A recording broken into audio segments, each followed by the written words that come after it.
মাত্র 200 টাকা দিয়ে টিএসসির ভিতর থেকে কি কি স্ট্রিট ফুড ট্রাই করলাম সেটাই থাকছে আজকের ভিডিওতে। সো ভাই আজকে কিন্তু আমরা চলে এসেছি টিএসসি তে, দেখবো টিএসসি থেকে 200 টাকা দিয়ে কত আইটেম টেস্ট করতে পারি। ভাই যেহেতু শীতকাল চলতেছে, সো আমরা কিন্তু সব আইটেম গুলো গরম গরম খাওয়ার চেষ্টা করব। তো আমরা কিন্তু ফার্স্টে বিভিন্ন আইটেমের চপ নিয়ে নিয়েছি। সিরিয়াসলি এখানে কিন্তু মরিচের চপও আছে। এই প্লেটারটা আমরা মাত্র 70 টাকা নিয়ে নিয়েছিলাম। ফার্স্টে আমি তাদের বেগুনিটা টেস্ট করলাম, এটা টেস্টটা কিন্তু অনেক বেশি ভালো ছিল। দেন আমি তাদের রসুনের চপটা টেস্ট করতে নিব, আমার বন্ধু আমাকে আটকা দিয়েছে।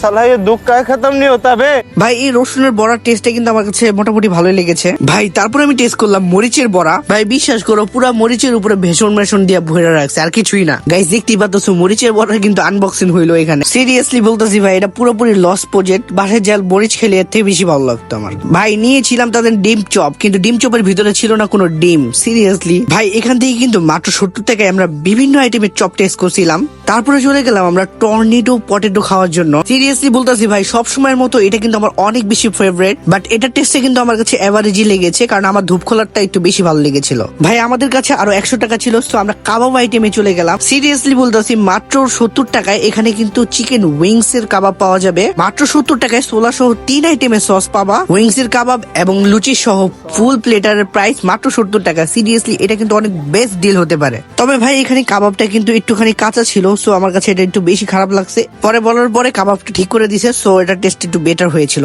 সো এটা বলা যায় যে এটা ভালো একটা ডিল হতে পারে। টিএসসি তে আসলে অবশ্যই ডাবের পুডিংটা একবার হলেও টেস্ট করে দেখবা, কারণ এটা টেস্টটা অনেক বেশি ইউনিক এবং অনেক মজা হয়ে থাকে। বরাবরের মতো এটা টেস্টটা আমার কাছে ভালোই লেগেছে। সো আজকের মতো ভিডিওটা এই পর্যন্তই। সবাই ভালো থাকো, সুস্থ থাকো, আল্লাহ হাফেজ।